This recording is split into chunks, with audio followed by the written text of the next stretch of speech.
você sabe que as coisas mais bonitas são aquelas que a gente não sabe exatamente quando começam. Eu Então, espero, Lina. sorte para nós. Aí, você gravou isso, que já começou, vocês viram, né? Eu acho que isso já começou, né? Porque ela começou lindamente. Ai, Lina, eu acho que a gente não percebe quando as coisas boas começam na vida. Eu acho que infelizmente a gente percebe quando acaba, né? Mas semana passada eu fiquei emocionada de entrevistar a Maeve Jenkins, que foi o meu primeiro Caixa Preta, que a gente gravou na sexta-feira da semana passada, uma semana atrás. E hoje eu tô com você aqui para gravar o segundo dessa série de programas, então, e eu tô muito emocionada por estar aqui na sua frente e poder ter esse momento com você. Lina Chamy, que é cineasta, docente, professora aqui na escola, foi também minha professora na Universidade Federal de São Carlos, onde eu estudei imagem e som, onde a gente se conheceu em 99, 99 ou 98? 2000? Será Eu acho que era 2000, talvez? 2001, Eu por acho que eu aí. comecei em 2001, na 2001, né? Federal. Eu entrei em 98. E você se formou em que ano? Eu formei em 2002. 3. 3. 2003. Tá. Comecei em 2003 por causa das greves e tudo mais. Tivemos greve, é isso Sim, mesmo. A sempre gente uma parou greve. quase 6 meses, um semestre com greve. Confusões de Universidade Federal, mas demorou um pouquinho. Mas o importante aqui é que a gente teve esse primeiro encontro lá e você foi uma pessoa muito importante na minha formação. E é muito especial para mim hoje, como coordenadora acadêmica da IC, ser sua colega e trabalhar perto de você e perceber o quanto você é amada, como os alunos te adoram e que é sempre uma unanimidade, para não dizer que é quase unanimidade, para a gente não mentir, né? Mas sempre tem uma pessoa ou outra que fala, não, mas sim, você é uma das professoras, acho que a mais amada da escola, é uma honra muito grande para a IC ter você no nosso corpo docente e conviver com você semanalmente, né? Para não falar que é diariamente, mas semanalmente, e ter a oportunidade de te ouvir, de trocar com os nossos alunos seus ensinamentos sobre cinema. O começo do nosso Caixa Preta, por ser também dentro de um programa de uma escola, a gente está muito interessado em saber, Lina, sobre a sua trajetória como pessoa, né? Não só como artista, porque claro que isso se mistura, né? O artista é você é o artista, não tem como separar, mas acho que antes de se descobrir artista profissional, cineasta, musicista, como que o desejo de fazer cinema, como que a música e as histórias e a arte te pegou na tua infância? Se você tem guardado em você a memória do dia que você falou, eu quero fazer isso, nossa, que legal. Ou se você percebeu, quando você teve coragem de trilhar esse caminho e falar, eu quero fazer arte, eu quero fazer música. Lina também é formada em Nova York, na escola de música cadê? Com meu óculos. A Universidade de Nova York. Da Universidade de Nova York, e formada em filosofia. Então, eu fiz um minor em filosofia. Minha formação principal é música. Pela NYU, que é a Universidade de Nova York, e depois eu fiz mestrado, pós-graduação eu fiz lá também, pela Manhattan School of Music. Então é basicamente música, mas no meu período na Universidade de Nova York eu fiz muitos cursos de filosofia, porque me interessavam, eu tive um professor que me inspirou muito e tal, e aí segui um pouco que existe isso nos Estados Unidos, que você pode fazer, você tem um major, que é no que você vai se formar, mas você pode ter um minor, que aí você dedica uma carga horária, né, para uma outra matéria, um outro curso, digamos assim, né? Então eu não sou exatamente formada em filosofia, mas eu tenho um minor em filosofia. E eu acho que a filosofia é importante, foi importante para mim, continua sendo. Como cineasta, enfim, o exercício da reflexão, né? Eu acho que a filosofia ativa isso. Ela faz o escrutínio das ideias, faz parte né, de pensar, seja cinema, ou enfim, como você vai se expressar e tudo mais. Então, é um assunto que continua me interessando. Mas, assim, para voltar, primeiro agradecer os elogios e dizer que é maravilhoso, porque eu estava na sua banca de formatura, né, de formação, a banca final, seu TCC, e agora eu sou coordenada por você. Então, isso é espetacular, é emocionante para mim também, e eu tenho esse vínculo aqui com a escola que é muito forte, que é muito amoroso, né? Eu acho que eu sou a decana da escola, né? Porque eu estou aqui desde que a IC em São Paulo começou, então uma alegria imensa. E a sua pergunta, quando começa, eu vou voltar ao meu comentário. Coisas incríveis são aquelas que a gente não sabe bem quando começaram, pela dimensão delas, né? Então, assim, eu consigo dizer quando eu percebo que é o cinema que me move, mas eu não consigo voltar a um momento em que eu digo, vou ser cineasta, até porque, inclusive, eu trilhei outro caminho.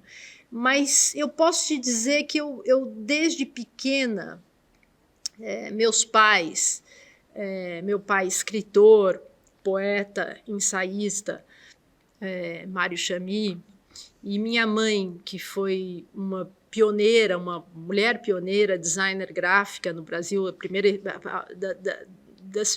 da primeira geração onde o design gráfico passa a ser uma atividade profissional, né? Ela pertence a essa geração, estudou com a Lina Bobardi, e recentemente houve uma tese sobre a trajetória dela e eu descobri que a Lina Bobardi disse que ela era uma das melhores alunas que ela já teve. Então, será assim, que você Lina por causa do Lina dela? Não, mas tem a ver. Não, porque, mas sim. Não, mas sim, porque é o seguinte, tem a Lina Bobardi, que é uma influência na vida da minha mãe, mas Lina em árabe, minha mãe era libanesa.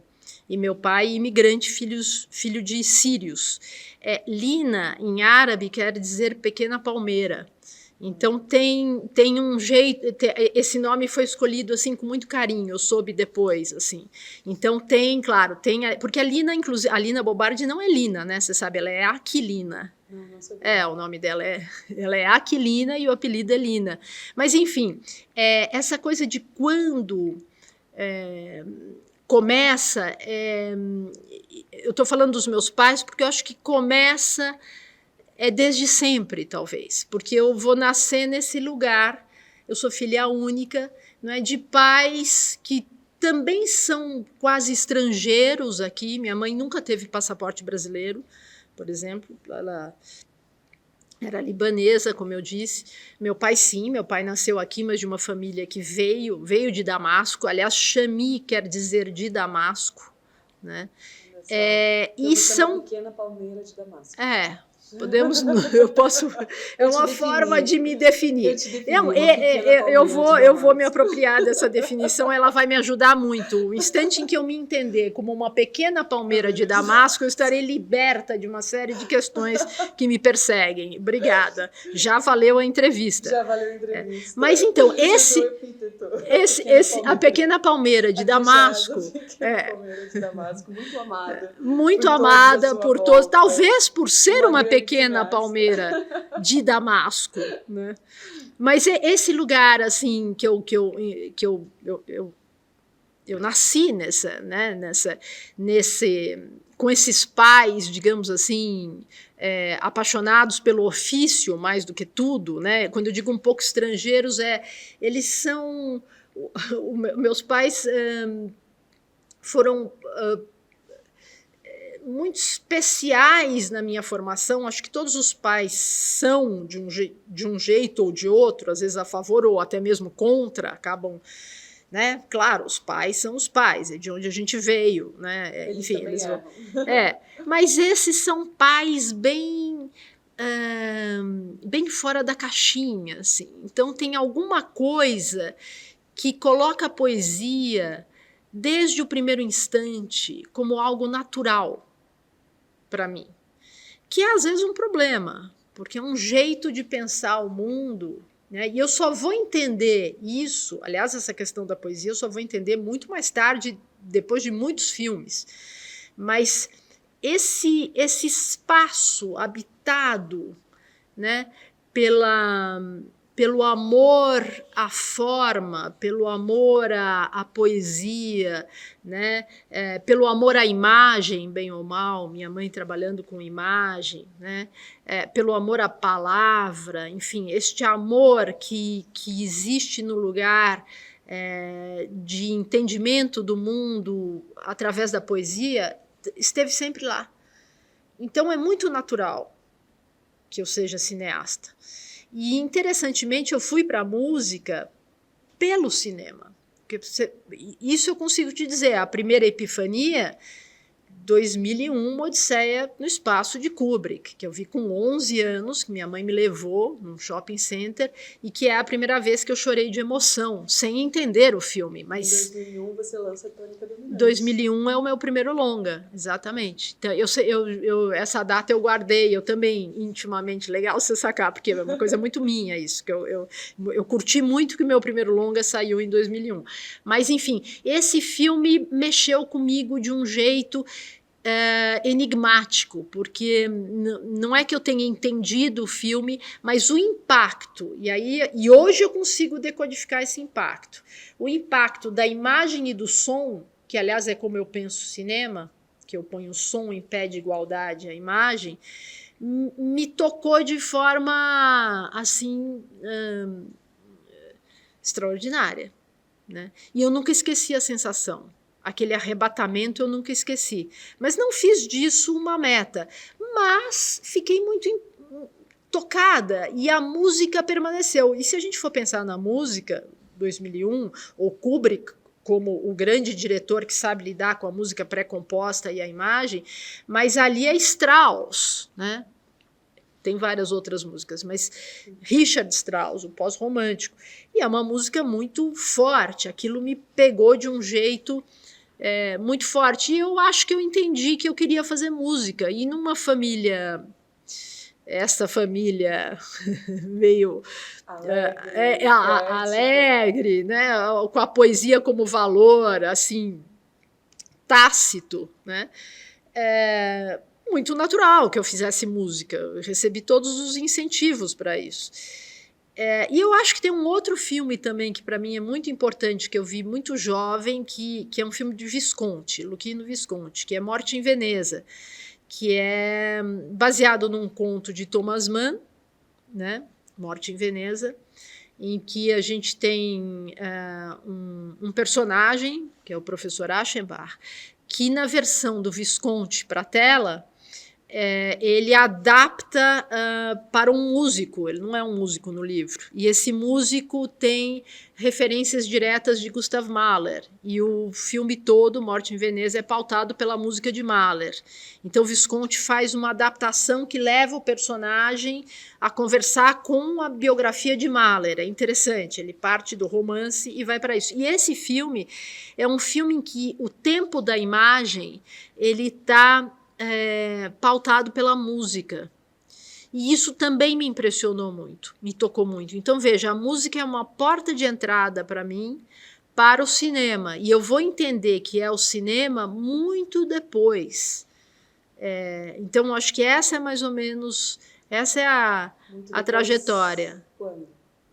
Muito depois, quando eu já estou terminando o meu curso de música, o mestrado em Nova York, e sou muito cinéfila. Eu fiquei mais de 10 anos morando em Nova York, eu fui com 18 anos e voltei com 33, então eu fiz universidade, fiz mestrado, fiquei morando lá e vi muitos filmes, e via muitos filmes, em paralelo a estudar. Sempre fui muito cinéfila, saí do Brasil cinéfila, gostando de ir ao cinema, e acabei tendo essa formação assim paralela, vendo muitos filmes. E quando eu vou chegando no fim do meu período em Nova York, eu entendo que eu quero voltar para o Brasil, que é uma decisão que eu tomo, eu poderia ter ficado.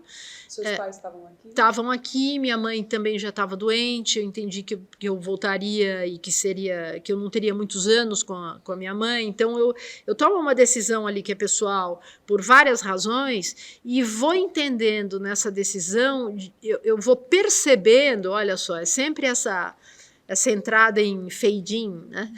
Suave, vou percebendo que no Brasil talvez não será a música.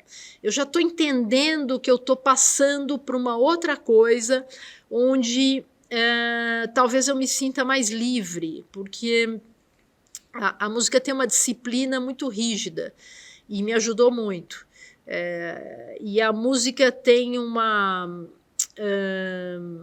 questão muito solitária no fazer. O instrumentista fica ali com o seu instrumento, estudando o tempo todo, sozinho. Ele não está sozinho, porque ele está com o instrumento e com a música.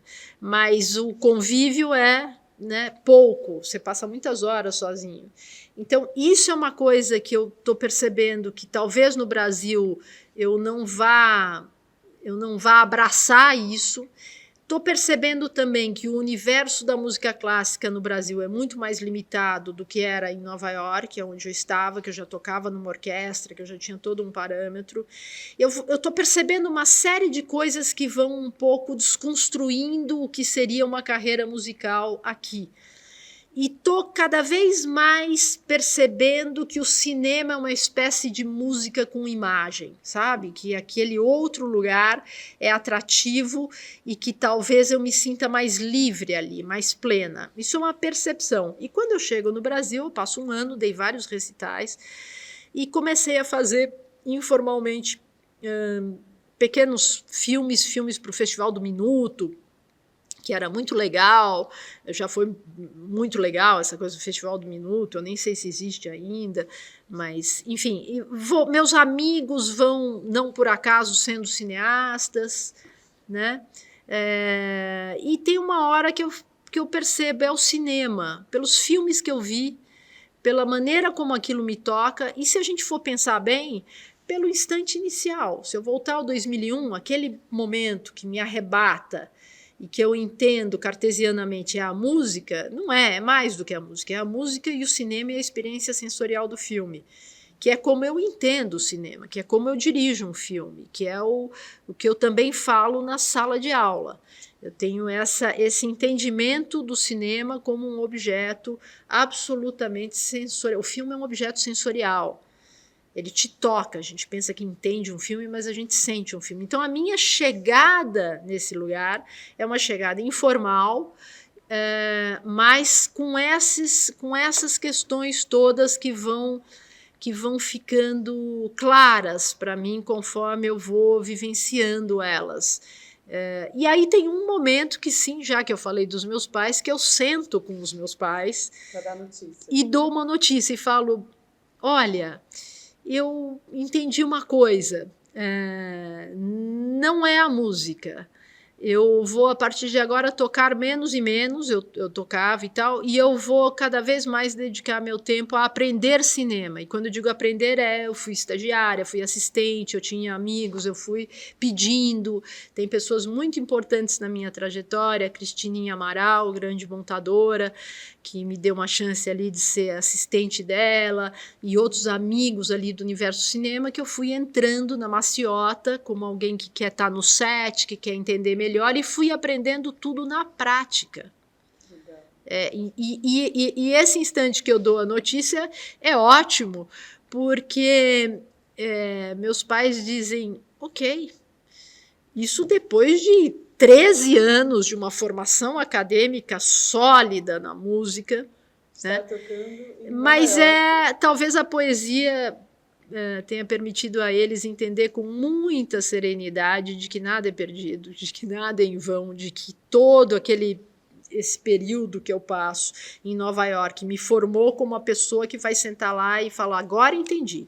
É o cinema. E no cinema eu sou feliz. E eu posso te dizer que eu sou muito feliz com o cinema até hoje, seja fazendo os filmes, seja falando sobre eles. Talvez por isso que seja tão interessante, sei lá, as aulas e tal, porque elas são uma oportunidade de reflexão sobre o cinema. E aí, aproveitando que você trouxe a docência para o assunto, quando você é uma das professoras que mais valoriza, né, esse momento com os alunos, assim. Eu percebo como isso é precioso e sagrado para você, suas segundas-feiras, com o Filmworks 2, para fazer as suas aulas, e como isso é uma coisa que você tem como algo que te alimenta, assim. Eu percebo que você sempre sai mais feliz depois de uma aula, né?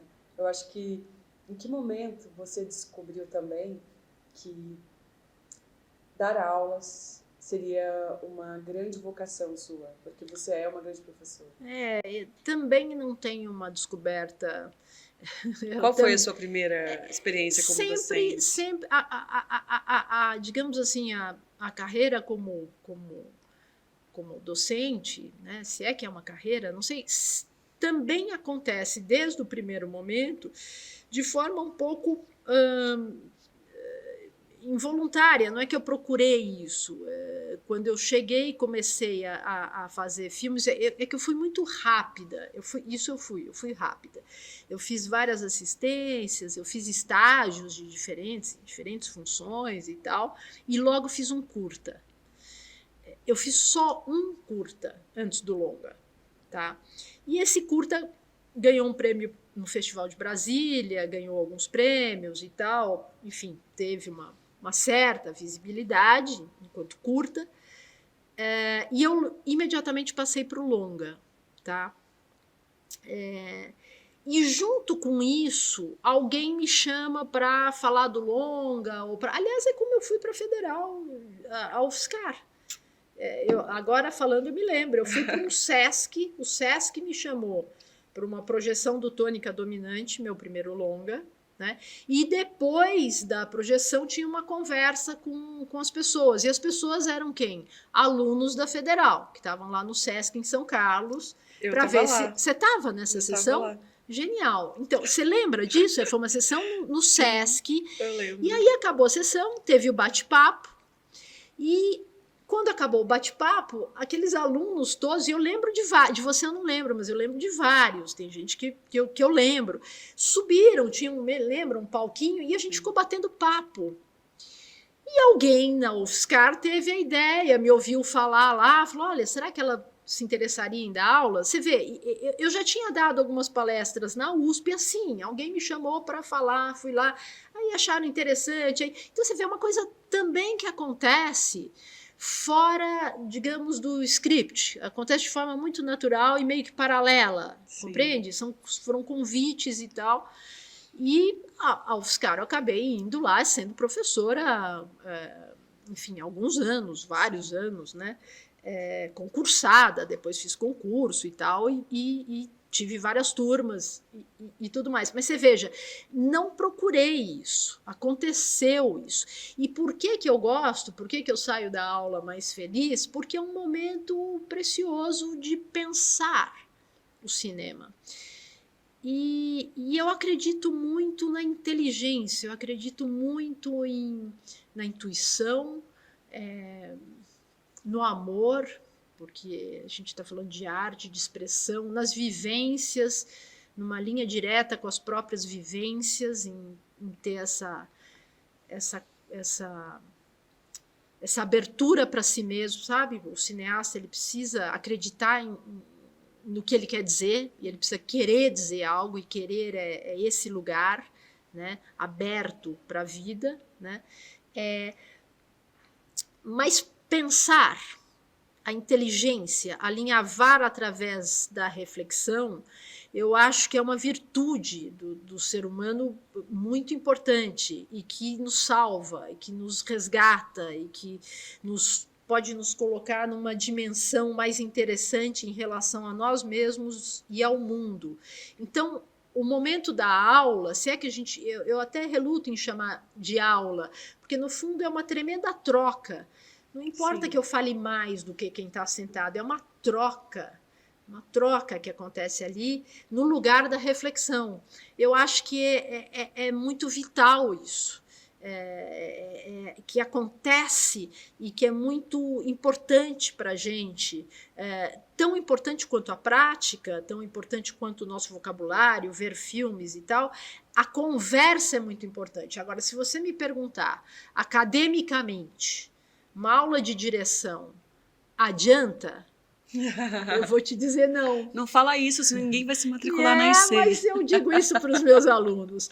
A aula de direção não vai ensinar o cara a dirigir. É a minha trajetória. A vida vai ensinar o cara a dirigir. O que ele viveu vai ensinar ele a dirigir. O que ele quer dizer deve ensinar ele a dirigir um filme. O que não quer dizer que a gente não tenha que estudar, que ver os filmes, que ter prática, que quebrar a cara é importante, ir para o set, entender o processo todo que acontece no tempo de um filme, ganhar experiência, né? Essa ideia do ganhar vocabulário, a academia é um espaço privilegiado para isso. Agora, a direção, o fazer cinema, vem de ver os filmes e fazer. Mas, enfim, veja, parece um contraditório eu te falar que o momento da reflexão é incrível e depois dizer, olha, talvez academicamente não seja uma linha direta, mas eu estou falando a mesma coisa, no fundo. Com certeza. É a ideia de que o espaço da reflexão abre horizontes. Mas não é uma engenharia exata, o cinema, nunca. Ele é sempre uma expressão de si mesmo. Até quando você é contratado, alguma coisa sua vai aparecer no modo como você dirigiu o filme. Com certeza. E o diretor é uma pessoa muito na linha de frente disso, é muito tocante. Por que as pessoas ficam nervosas quando o filme vai passar? Ora, o filme já não está pronto, você já não viu o filme 20 vezes? Não, é porque você está atrás da câmera, mas você está lá nas entrelinhas. E a cada projeção é uma conversa nova com alguém novo na plateia. E tem, enfim, e como o filme chega, vai te tocar, se ele chega bem, se ele chega mal, se ele diz o que você queria dizer, se ele não disse, o interlocutor, né, é tocado ou não, muda muito a sua relação com o filme, que bem ou mal já está lá feito há algum tempo e você já viu várias vezes. Então, assim, eu acho que isso é uma... poder pensar isso, poder ir para o lado da reflexão, é muito importante, é muito vital, me alegra muito. E principalmente a troca, porque eu sempre aprendo na aula. Sempre aprendo alguma coisa nova a cada aula. Não tem uma aula que eu saia sem ter entendido alguma coisa melhor. E eu acho que eu também sou docente, né? Quem não me conhece, eu também brinco, eu digo, eu nunca dou... Os alunos perguntam, a mesma aula de manhã é a da noite? Eu falo, não, porque nunca consegui dar a mesma aula na minha vida. Eu tenho algumas coisas, vou mostrar o mesmo filme, vou começar uma conversa, mas nunca vai ser igual. E eu imagino que você está aqui, né? Aí você tem 18 anos, você deve estar 17 em São Paulo, certo? 16, não sei. Mas... Então são muitos, a gente pode tentar fazer as contas. Aqui nascer, não sei, desde que começou, 18. Eu sempre morei em São Paulo, né? Não, mas é que aí você começa em Curitiba. Em Curitiba, então, primeiro mas ano. Veio para cá, talvez em 2004, 2005. Eu não tinha nascido. Não sei. Mentira. Você tinha nascido porque eu estava na sua banca. Em 98. Não, eu estava na minha banca, eu já tinha 22, eu acho. Eu não lembro, não importa. Mas, enfim... mas eu concordo, nunca é a mesma aula. A minha pergunta é isso, assim, o Paulo Freire fala muito sobre isso, né? Sobre a gente ensinar enquanto aprende, né? E aí o desafio, no meu caso, que dou aula de direção de atores, eu lido muito com a insegurança do outro em se comunicar. E aí eu tenho que fazer, às vezes, uma volta, que é construir uma confiança no aluno, que tudo bem ele falar a ideia dele, como ele pode, e que o ator e a atriz não vão morder, e que vai ser legal. Tem gente que tira de letra, né? Fala, não sei o que, eu quero isso, quero aquilo. E o outro que fala assim, então... mas ele também tem que ter voz. Então, cada pessoa que está ali me transforma, porque não tem como ser a mesma aula, porque mudaram os alunos, né? E a cada turma também, quando você encontra uma nova turma e olha para as figuras, né? E olha para aquelas pessoas, assim, você, como docente, você tenta se conectar nessa individualidade ou você fala, eu tenho isso aqui, eu vou... Não, é gozado. Para mim, cada turma tem uma personalidade. A turma como um coletivo. Como um coletivo vai ter uma persona. A turma, eu brinco que a turma é uma pessoa. Essa engraçado. Turma é uma pessoa. Porque como você lida ali com 20, 30 pessoas, Sim. aquilo ali tem um tônus, né? Tem uma cara. Sim. Né? Mas sim, eu acho que é fundamental o que você fala. Aliás, você falou uma coisa que talvez no caso de direção de atores é ainda mais evidente, mas eu acho que é super pertinente, que é você tem que entender seu interlocutor. E por isso que nunca a mesma aula é a mesma. Porque as questões, não é? A subjetividade de cada um vai estar lá. O assunto é o mesmo, né? Mas como ele vai vibrar, vai ter variações, né? Para cada pessoa e para cada turma como um todo, porque a turma também é feita de cada uma dessas pessoas que vibram, né? A sua maneira. Então, isso é legal. Agora, você sabe que às vezes, essa coisa de, às vezes, passar muitas vezes o mesmo filme, né?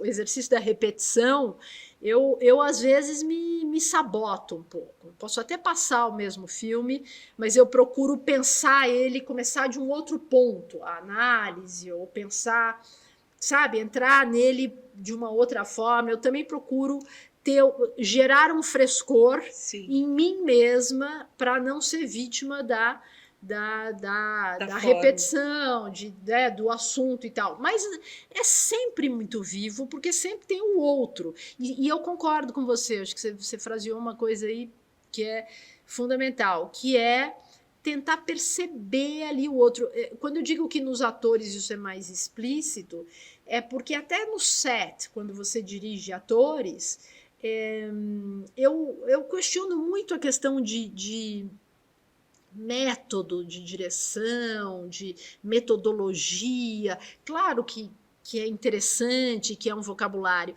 mas para mim tem uma coisa, Godard diz isso, que o ator é sempre a pessoa do ator, que bem ou mal você está trabalhando com uma pessoa que é diferente da outra e cada ator tem um tempo e tem um ritmo e tem uma sensibilidade, é uma pessoa diferente, e a matéria-prima entre você e aquela pessoa é emoção.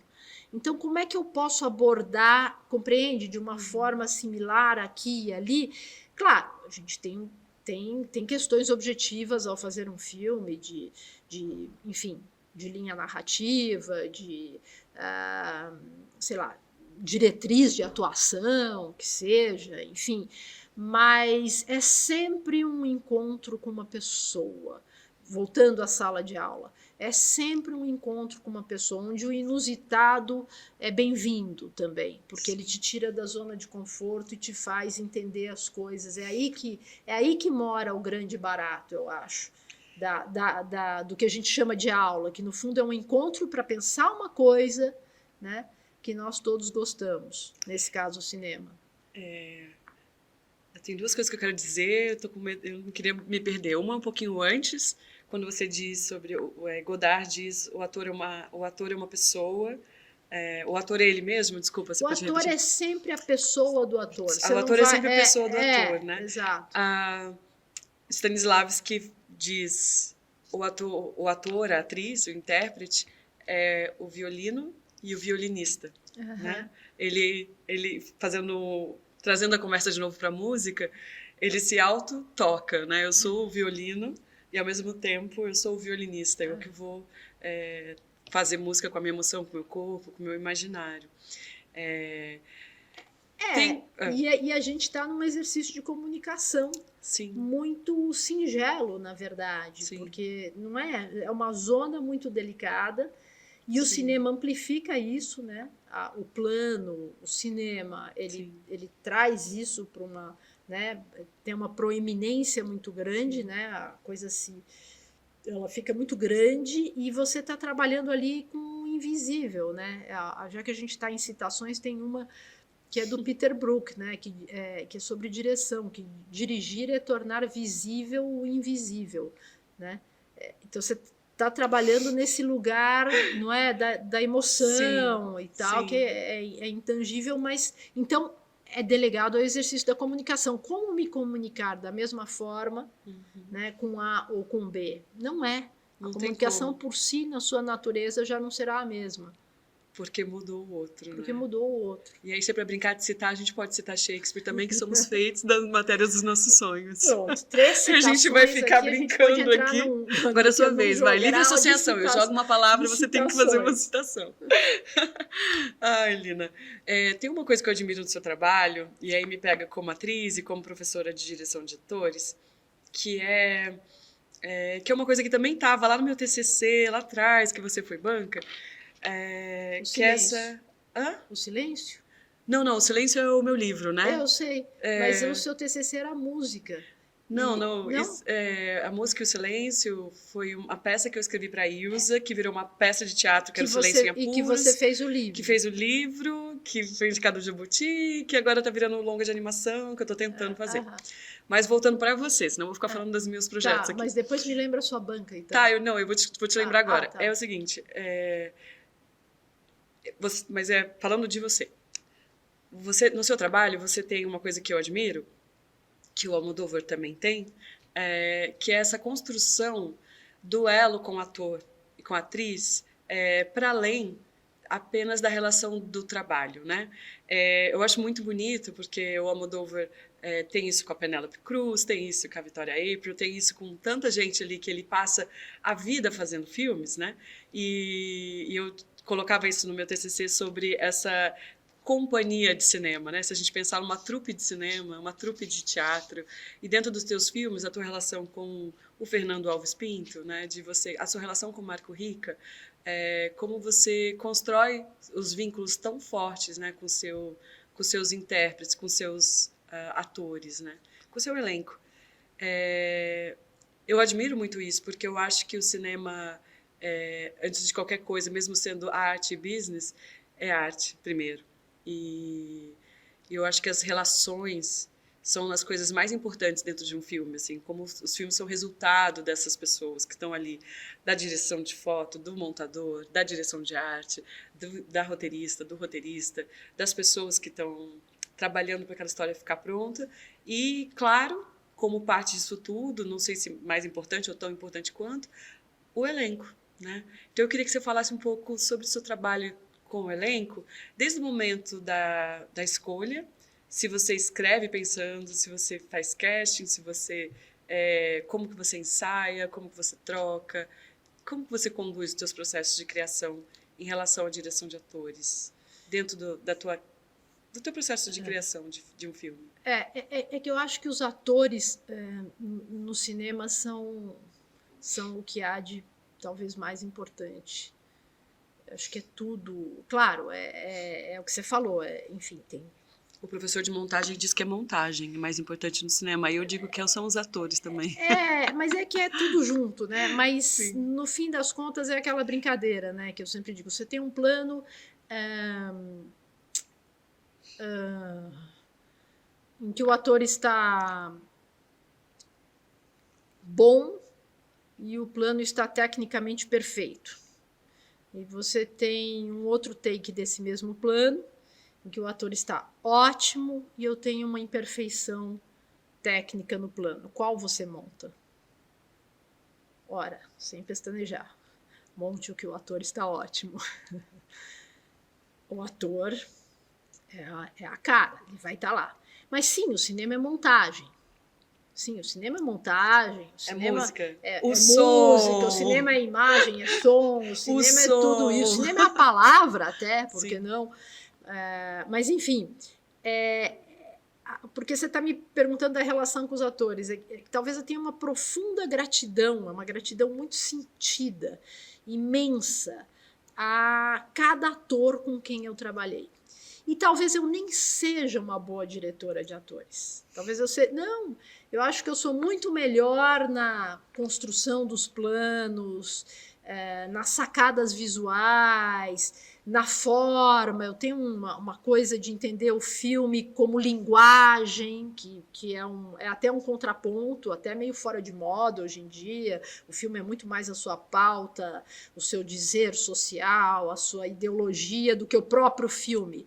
Eu preservo, o meu grande barato ainda é o filme. A estética também. Porque estética é uma palavra traiçoeira, né? É a linguagem. Eu estou falando tudo isso porque talvez eu não seja talvez eu não seja a melhor diretora de atores, mas eu acho que eu sou a mais grata aos atores, profundamente grata aos atores. E é o que eu disse, eu acabo tendo um elo com o ator, que é o único possível, talvez para mim, como diretora, que é da maior transparência, é um elo amoroso para fazermos algo, e esse algo estará no corpo daquela pessoa. É um delegar até um delegar injusto, que o ator tenha que, sabe, ter alma, corpo, estar impresso ali e dar conta de algo que sim tem montagem, tem tudo isso, e tem o filme que eu sonhei lá atrás, e o filme que vai aparecer lá na frente, e que eu sou a condutora e que eu vou atravessar o tempo todo, e esse cara veio aqui um instante. Mas esse instante é o que vai ficar ali, e é através daquele corpo, daquele olhar, daquela fala, daquele ritmo, daquele movimento, que a cena vai acontecer com todo esse resto. Jamais esqueçamos todo o resto. Acabei de dizer, para mim o cinema é linguagem. Mas esse lugar do ator me é muito caro. E a maneira que eu encontro é esse elo que vai acontecer de um jeito com cada um, e que a interface é o filme, que a gente quer fazer aquele filme, né? Então, para mim é inevitável. Até atores que eu possa não ter mantido muito contato, eles estão vivos dentro de mim no lugar da maior gratidão, né? Porque eles dão algo que é muito precioso e imensurável. É muito difícil. E o cinema é bonito por isso, por tudo que está além do nosso controle, por tudo que é justamente o invisível, né? Do Peter Brook, esse invisível que a gente está ali materializando no filme. Então, eu não sei se eu saberia me relacionar de outra forma com o ator, e eu já aceitei isso. Então, quando você fala de casting e tal, claro que quando eu escrevo, essa coisa do diretor que escreve seus próprios filmes, eu penso atores. É claro, eu penso, acho que todo mundo que escreve, enfim, você sempre pensa. Mas quando a gente efetivamente chega na hora de fazer e o ator está lá, e você às vezes você pensou um outro ator, mas não conseguiu aquele ator, e veio o outro, e você vai entender com esse outro, e esse outro será o primeiro, será o que você sempre quis, não é? Porque é isso. Talvez os momentos mais incríveis. Aliás, tem uma coisa, ela é simples, mas ela talvez diga sobre isso que eu estou querendo explicar, que é quando você olha na câmera e está o stand-in, e a gente está fazendo a luz, e em seguida você olha na câmera e está o ator, mesmo que a luz ainda não esteja pronta. Quem já passou por isso deve saber o que eu estou falando. É algo, porque o ator já está lá, carregado de sei lá o que estamos buscando. É porque o ator e a atriz, eles são sacerdotes, né? E aí o sagrado já começa a se estabelecer. Você já olha e já fala, tem alguma coisa aqui. A gente conversou muito sobre isso no Caixa Preta com a Maeve Jenkins, sobre esse espaço do set como um espaço separado, né? E sagrado significa separado. Então, o set é separado, o palco é separado, porque a gente para o tempo e espaço. E o ator e a atriz são ali os sacerdotes que vão construir essa magia. E eu acho que a loucura do cinema é essa danadinha da câmera, conseguir pegar isso. A câmera conseguir entender a atmosfera daquele lugar. Mas ela não pega sozinha, ela não nós pega em torno da câmera. Mas a gente cria para ela pegar, mas ela registra. A gente faz tudo para ela pegar. E ela pega. E ela pega. E ela pega e aumenta. Ela pega e a gente manipula, a gente amplia. Faz crescer. Sim. E ela descobre coisas que você não descobre sem ela. Sim. É incrível. E realmente, eu acho que o cinema, a ficção, que o que eu mais gosto na ficção, que eu estou morrendo de saudade de filmar ficção, é o ator. É essa mágica, sim, essa coisa. Aquele filme que você está escrevendo para mim, é isso? A Lina está escrevendo um filme para mim. Tenho tantos filmes escritos que precisam ser filmados. Que ela imaginou que ela está escrevendo um filme para mim. Tô brincando. É que eu sempre peço emprego, né? Porque eu ainda não desisti de fazer grandes filmes. Então, ó, Lina, eu tô aqui me oferecendo para trabalhar com você em qualquer filme. E tá registrado. Ó, tá registrado. Foi assim que eu entrei no filme do Carlão Chembá. Ele veio... espetáculo. E que eu assisti em Tiradentes, lembra disso? Sim. Fui ver o filme. E tem uma lembrança maravilhosa, já que você falou em Carlão Chembá, porque eu fui ver numa tenda. Né? Eu não fui em Tiradentes, eu vim em Brasília.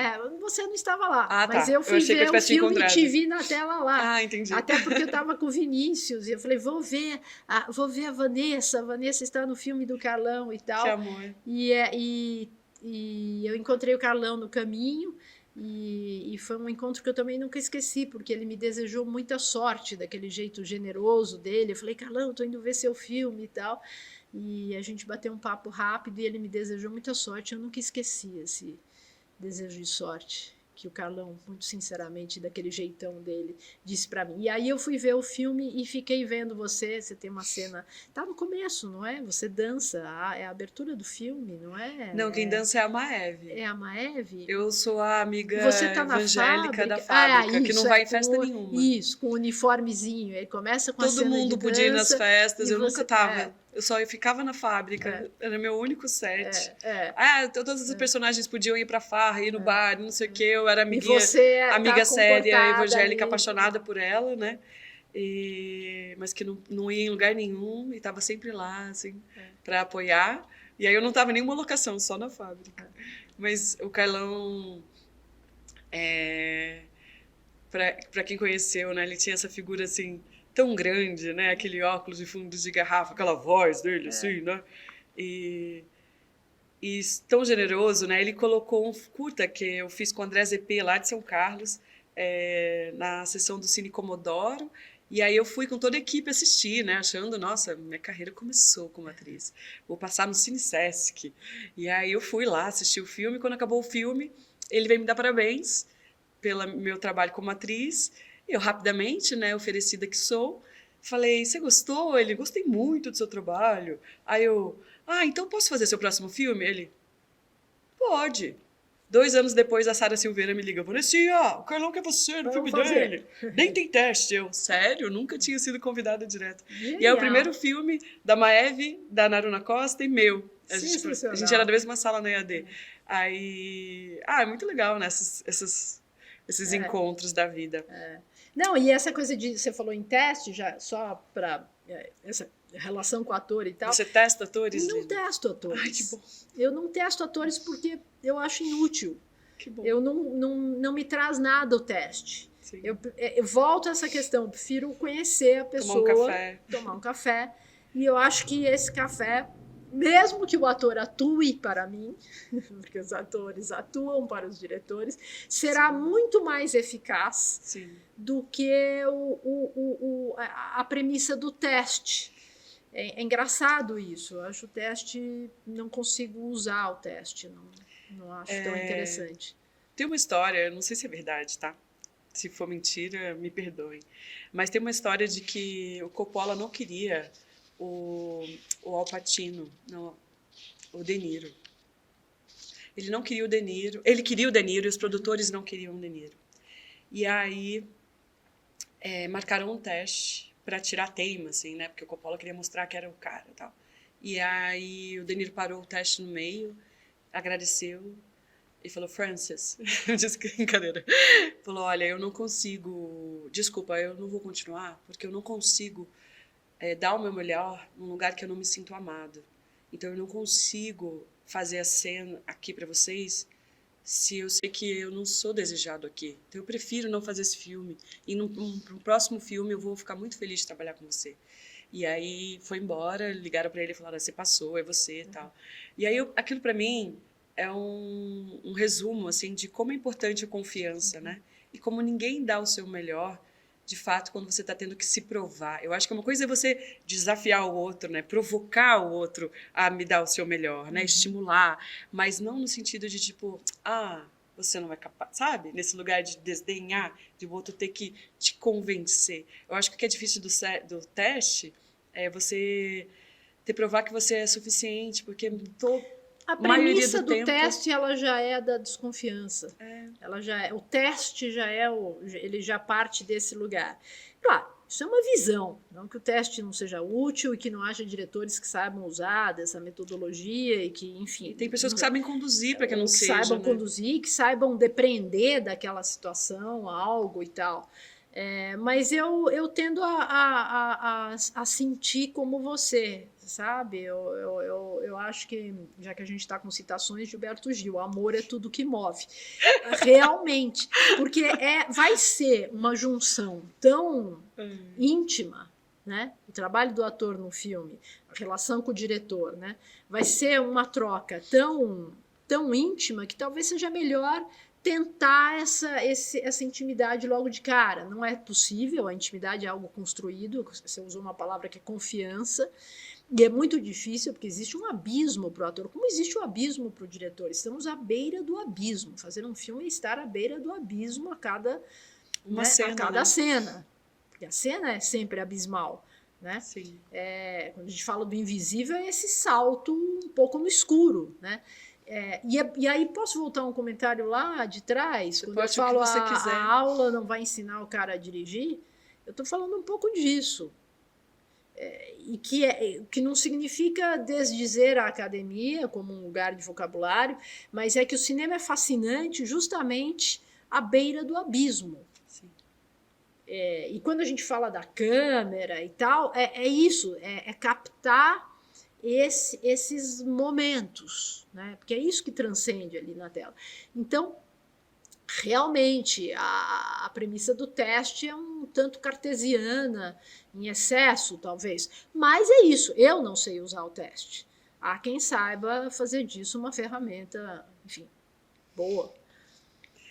E dentro dos teus filmes, a gente falou bastante de ficção, né? Eu acho que você está com saudade, talvez porque você acabou de lançar o Cobra, né?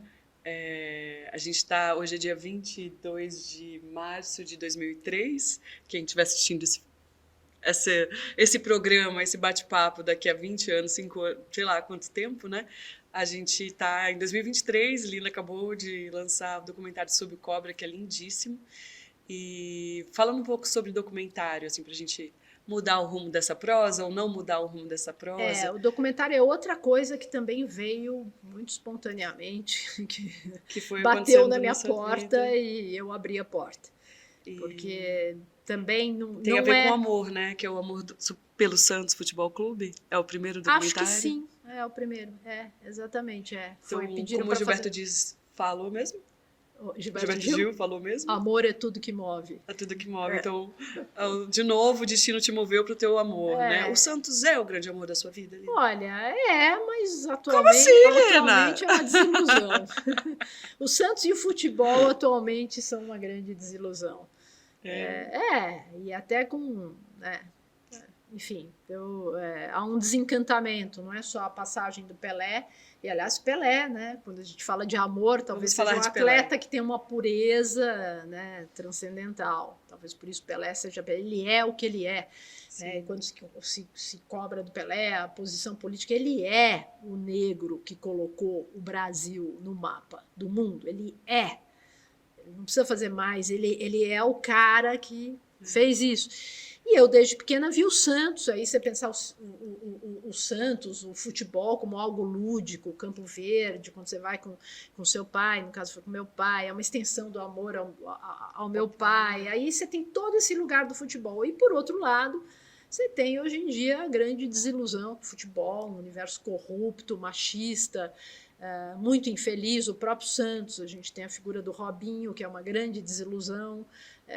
Como lidar com isso, quer dizer, enfim, e aí nem vale a gente elencar aqui, mas sim, foi o futebol que me levou para o documentário. Você lembrou bem, era um filme sobre o centenário do Santos. Eu fiquei muito entusiasmada em fazer, e foi o meu primeiro longa documentário.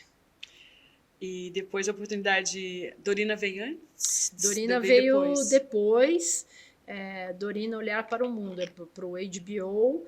E também aqui, de novo, uma outra oportunidade que também surgiu, eu acho, porque a Martinha, a Martha Noel, neta dela, que queria fazer o filme que homenageasse a avó, que é a Dorina Noel, que é uma figura absolutamente importante na nossa história, pioneira, né? Uma mulher que ficou cega aos 17 anos, não é? E que fez coisas fundamentais em termos de inclusão social do cego, de educação, de, né, os brailles que você vê na caixinha de remédio, né, que você vê no chão, tudo conquistas da Dorina, é uma mulher absolutamente extraordinária, e a neta, que é a grande atriz Martha Noel, queria fazer o filme, e nós somos muito amigas, e eu acabei dirigindo o filme, e para mim foi extraordinário, inclusive conhecer a trajetória dessa mulher e fazer o documentário, enfim, foi um aprendizado, mas veja, também é uma situação que surgiu, né? De relações. E que eu abracei, e que foi maravilhoso também, mas é interessante, porque os documentários... Tem um documentário que esse eu busquei, que é o São Silvestre. Sim, eu ia falar dele agora. Que agora. é um filme que, no fundo, não é um documentário, né? Porque... É o Nando, né? Fazendo... É o Nando, e toda a linguagem, toda a maneira como está construído é talvez dos meus filmes mais radicais no sentido da experiência sensorial, né? Sim. E não é que ele começa assim, é que ele vai para esse lugar, que é o meu lugar, é a minha visão de cinema. Ele inclusive começa comigo captando entrevistas e mais entrevistas na própria São Silvestre, mais de 100 entrevistas lá, e eu inocentemente perguntando como é a sensação da chegada. E, evidentemente, ninguém consegue explicar como é a sensação da chegada. Aliás, esse é o clichê do clichê. Você pergunta como é. Eu tenho um outro documentário de futebol que é sobre o gol, o êxtase do gol. Nenhum jogador consegue te explicar o que é a sensação do gol, com palavras. Porque eles não são poetas. Não, mas é porque as palavras são deficientes nesse caso. Os jogadores... Mas a poesia teria dado conta. Um poeta conseguiria dizer, talvez seu pai te conseguisse descrever. Mas por que talvez a poesia chegasse mais perto? Porque a poesia trabalha com a sensação entre as palavras. Sim, de novo, né? Com a entrelinha. Com a falta. Talvez com a imaginação, com o que nos toca e constrói um sentido em nós, e não um sentido linear, né, da sintaxe da palavra. A palavra não dá conta da emoção. E quando eu fiquei fazendo essas entrevistas do São Silvestre, eu entendi que era ótimo. Eu entendi, caramba, eu vou ter que fazer um filme sem palavras. Então, meu filme sobre a São Silvestre não vai ter palavras, não vai ter entrevista, não vai ter nada disso. E o filme não é exatamente um documentário. Embora a imagem seja documental, híbrida, porque tem um ator correndo, mas as outras câmeras todas estão dentro da São Silvestre, que está acontecendo, a montagem, o som, a construção dramática são quase que um exercício de ficção, né? Porque você está manipulando para construir uma sensação. Né? E quando São Silvestre ganhou o APCA de melhor documentário em 2014, eu adoro citar o Merten, né, grande crítico, a quem, enfim, eu acho um extraordinário pensador, né, e amante do cinema, que disse, não sei aonde, puxa, mas o filme da Lina não deveria ganhar melhor documentário. Ele deveria ganhar melhor filme. Ele não é um documentário. E eu adoro essa sacada. Mas os documentários são filmes. Sim. Ele não é um filme de ficção. De documentário. Né? O documentário documental. Um filme documental. Um filme de ficção. Ele é mais um filme de ficção. Né? Sim. Documentário é filme, sim, claro. Não, porque é ótimo. Isso é ótimo, porque as pessoas dizem, documentário não é filme. Não, documentário é filme. É tão filme filme quanto qualquer filme. É engraçado, né? Mas porque... é a separação, né? Sim, e para as pessoas, né, que não trabalham com cinema ou que não têm esse vocabulário, né, mais próximo, é muito comum, né? Minha avó, minha madrinha, me fala assim, não é filme, não é filme, é um documentário. Não é filme, não. Aí você fala, não, mas o documentário, ele é um filme. E diga-se algo do documentário muito importante no cinema brasileiro atual, que nos momentos de crise, que aliás parecem ser recorrentes, né? Cíclicos, embora tenhamos tido talvez uma crise mais profunda, né? Recentemente, né? Estamos saindo das trevas, você literalmente. Acha que foi pior do que a Era Collor?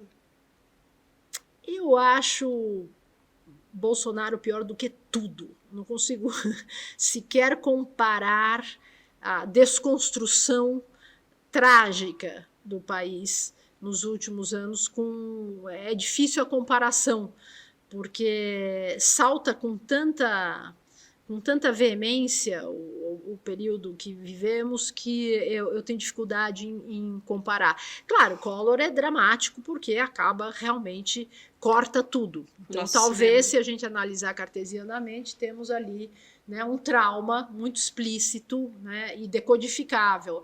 Mas a desconstrução a cultura, a educação, enfim, a desconstrução que o país sofreu nos últimos 4 anos, ela é algo que, enfim, porque eu acho que o Bolsonaro de avaliar ainda. A gente vai precisar de um tempo para entender tudo que foi, né? Porque a sensação que eu tenho é que esse período Bolsonaro da nossa história tentou nos matar por inanição, e a Era Collor, falando do nosso cinema apenas, né, tentou nos matar com uma paulada na cabeça, sabe? Um golpe, acabou, fecha, não vai ter filme. E aí é mais perverso ainda, né? Porque aí você vai sufocando e finge que não tá fazendo nada, né? Mas você vai tirando, vai matando aos poucos. E você vai desmantelando, né? Enfim. Você não corta a planta, você deixa ela sem água, sem sol, no cantinho, no escuro. E fala, ela morreu. Não tive culpa. Não sou responsável. Mas vamos falar de coisa boa. A gente estava falando de documentário. Entramos nessa... porque a gente vai precisar falar muito disso, eu acho, sabe? Para elaborar ainda na nossa história, né? Isso ainda está muito presente em nossas vidas, né? Porque o cinema também é política pública.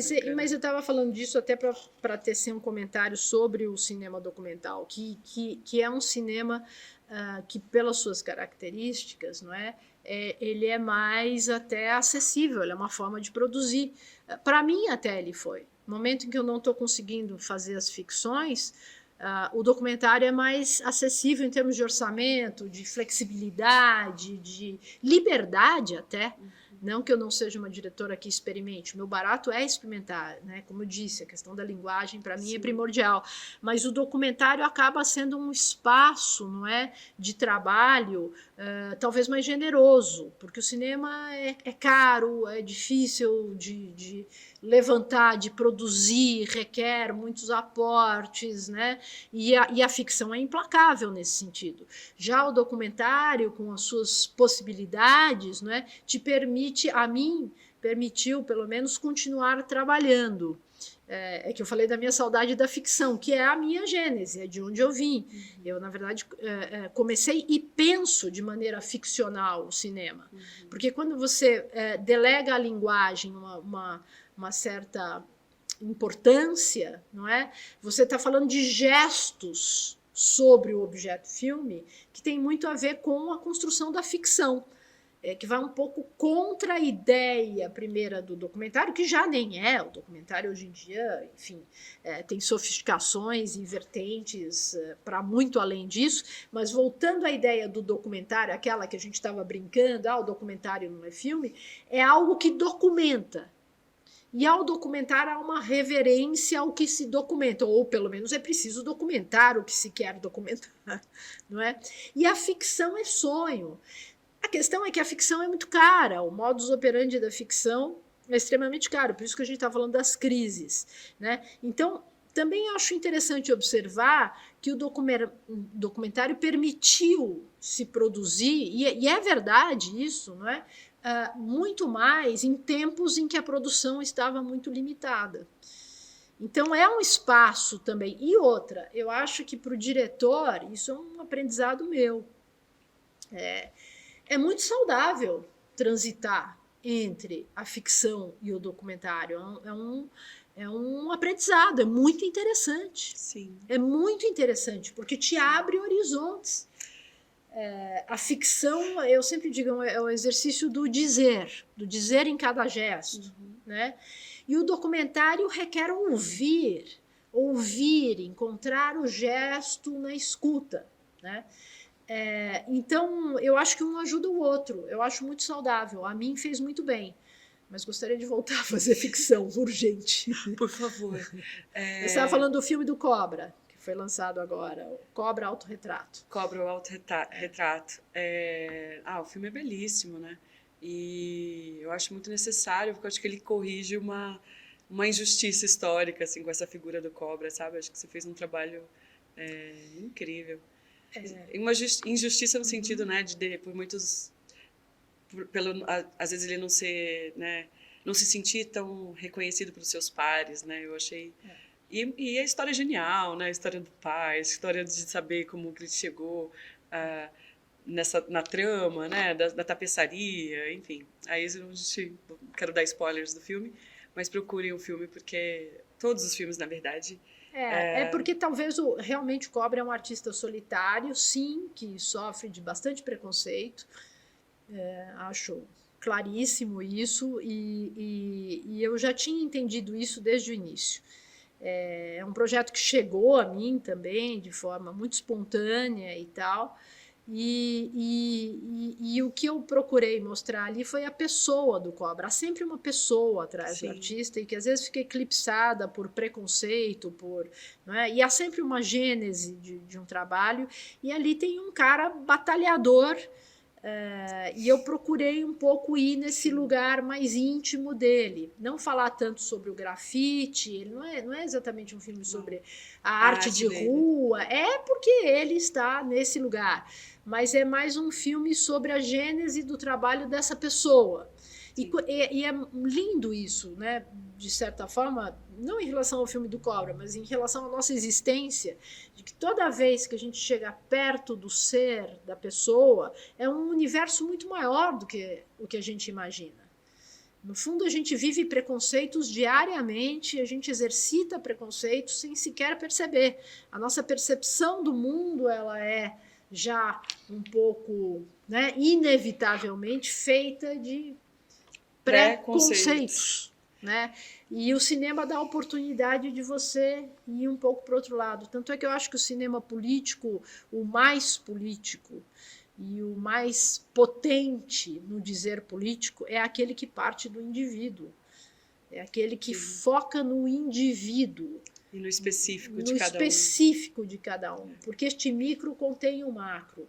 E com muito mais potência do que... A ideologia é sempre limitante.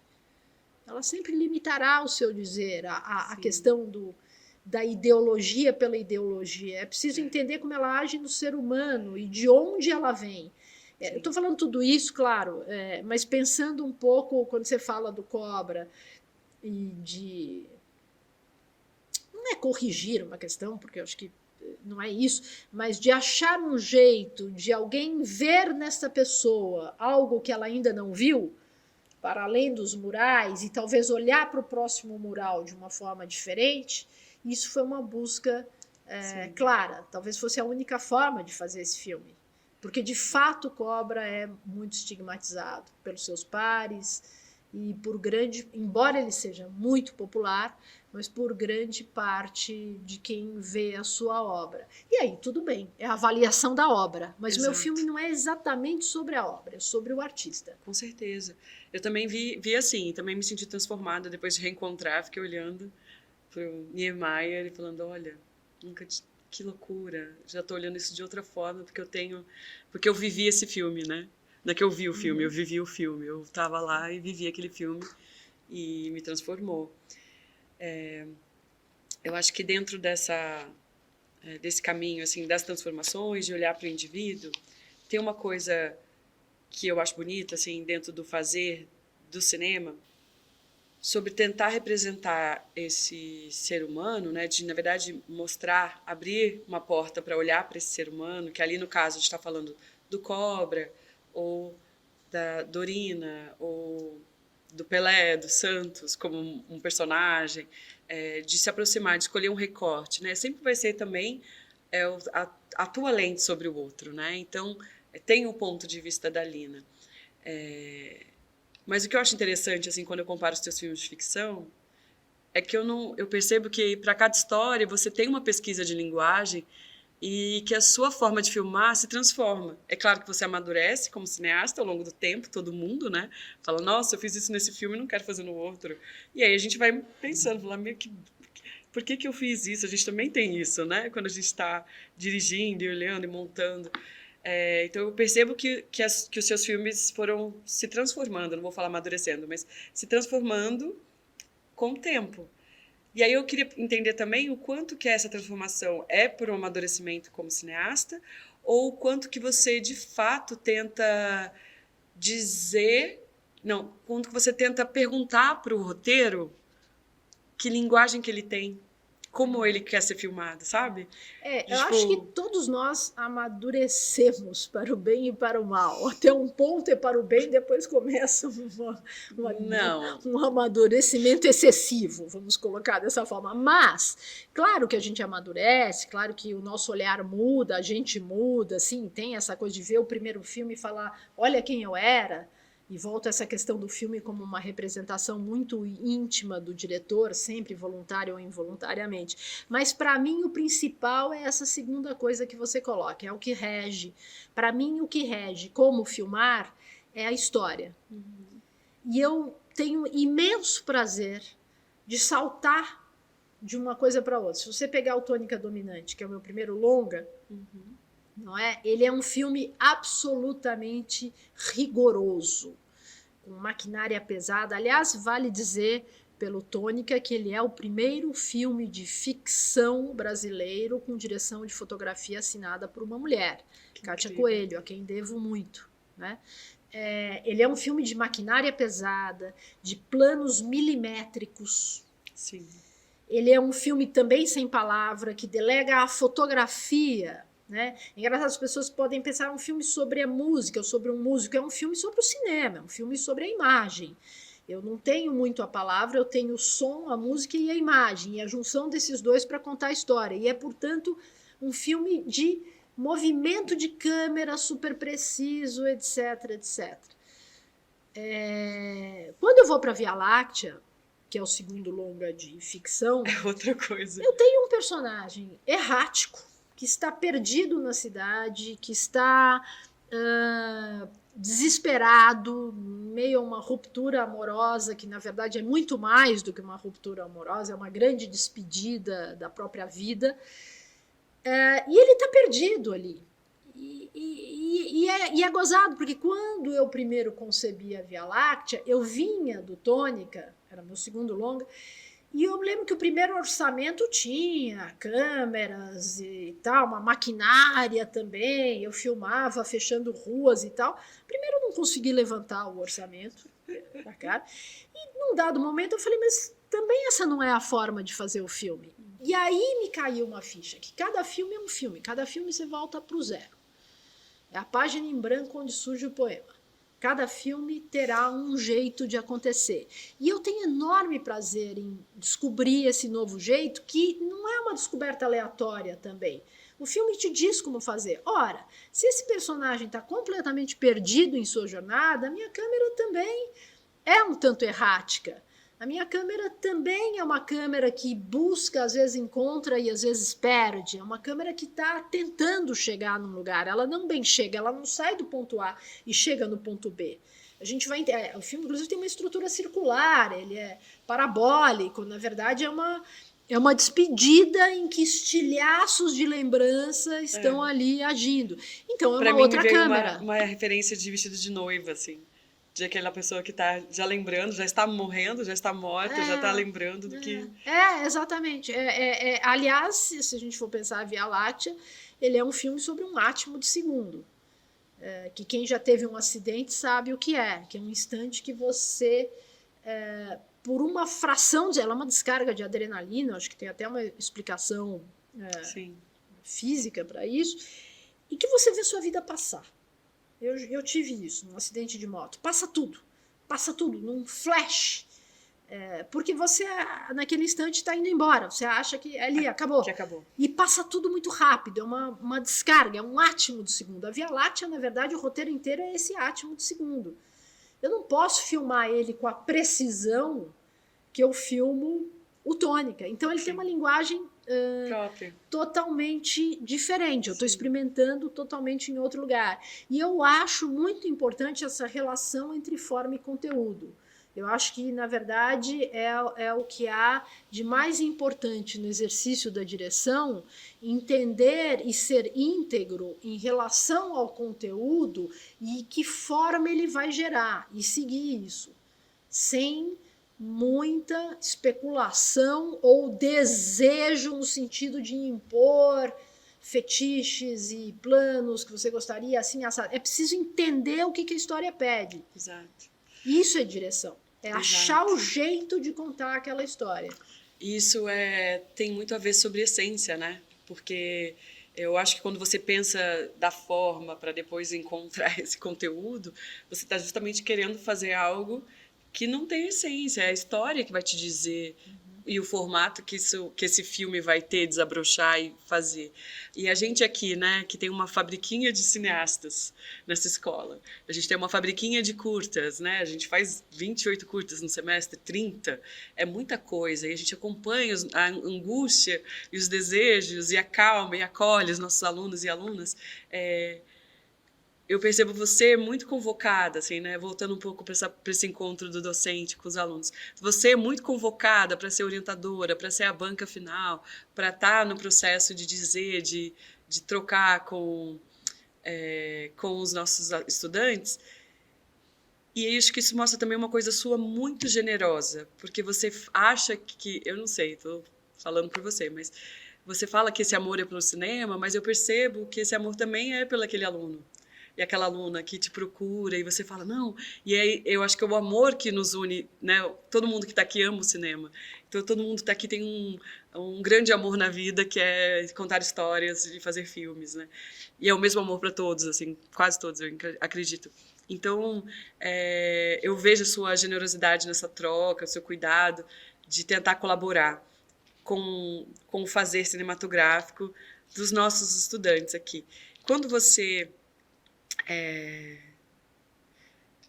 percebe, assim, Lina, o quanto você impactou e marcou a vida de uma pessoa como professora?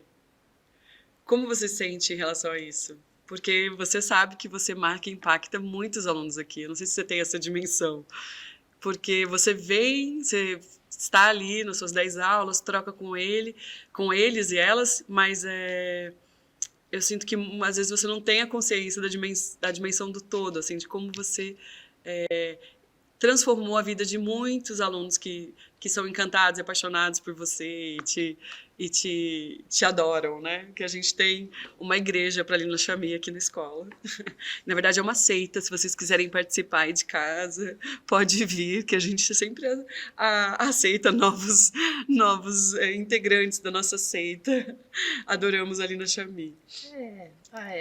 Assim, eu não sei se eu tenho essa dimensão. Se eu desejo muito isso, e se acontece um pouquinho, já para mim seria uma coisa maravilhosa na minha passagem pela vida, que algo fique nos outros. Mas o que eu mais sinto, assim, que é até difícil de expressar,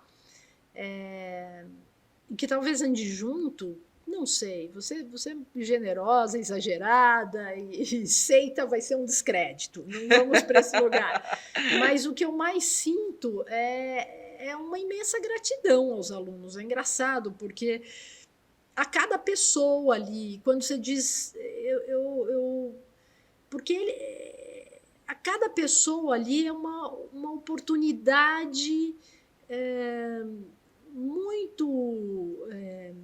bonita, muito viva, de troca, né? Num lugar que a gente curte, que é o cinema.